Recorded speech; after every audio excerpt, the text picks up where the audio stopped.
Halo teman-teman, saya Meliana Sabet Tambunan dengan NPM 19110606 dari kelas TM 1905. Saya adalah mahasiswi dari Universitas Budi Dharma Medan. Di sini saya akan mempresentasikan tentang sinkronisasi sistem operasi.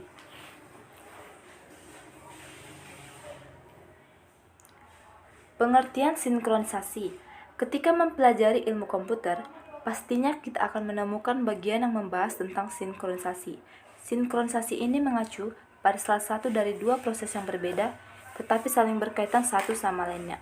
Dua proses ini merupakan sinkronisasi data dan sinkronisasi proses.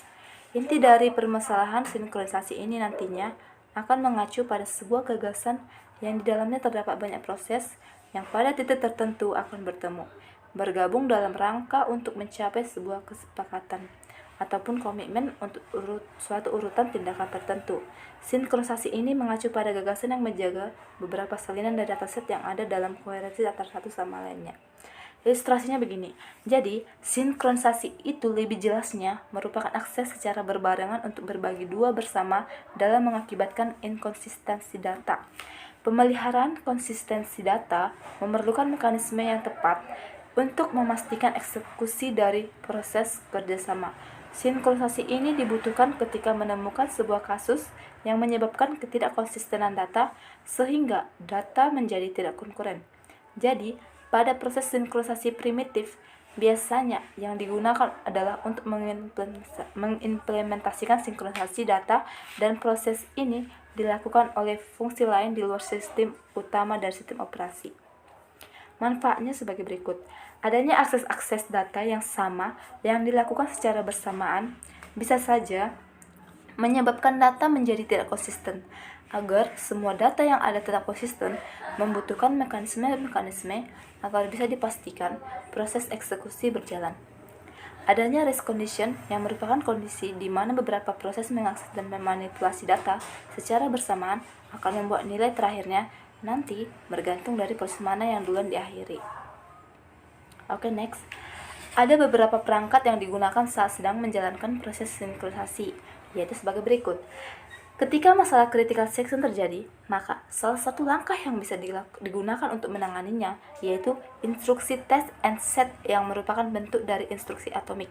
Yang kedua ada semaphore yang berfungsi untuk menangani masalah saat sinkronisasi antar proses juga saat critical section terjadi. Yang dikatakan dengan semaphore di sini adalah sebuah variabel atau tipe data abstrak yang digunakan untuk mengendalikan akses oleh beberapa proses ke sumber daya umum dalam pemrograman paralel atau lingkungan multi-user.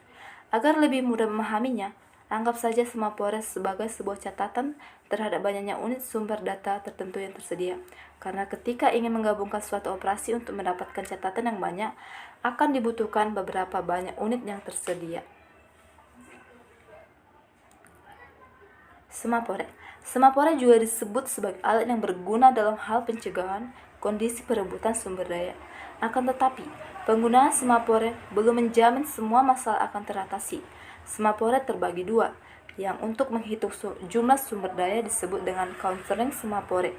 Sedangkan semaphore yang digunakan untuk dengan dibatasi oleh nilai-nilai 0 dan 1 disebut dengan binary semaphore.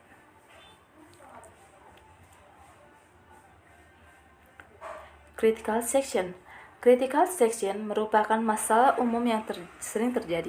Ketika berada dalam pemrograman konkuren, bagian kritis akan ditemukan nantinya. Bagian kritis ini yang juga sering disebut sebagai critical section yang merupakan bagian dari kode yang mengakses resource, baik berupa struktur data atau perangkat yang tidak boleh bersamaan diakses oleh lebih dari satu thread eksekusi. Biasanya, critical section ini hanya akan berhenti dalam waktu yang tetap. Jadi untuk thread, teks maupun proses tetap harus menunggu juga untuk waktu yang tetap pula agar bisa masuk ke dalam critical section ini. Proses inilah yang disebut dengan bounded waiting.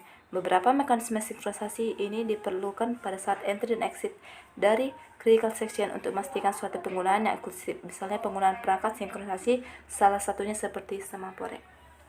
Dengan melakukan pengontrolan yang hati-hati pada variabel-variabel yang dimodifikasi dengan baik di dalam maupun di luar critical section, maka akses bersamaan ke suatu tahapan dapat dicegah.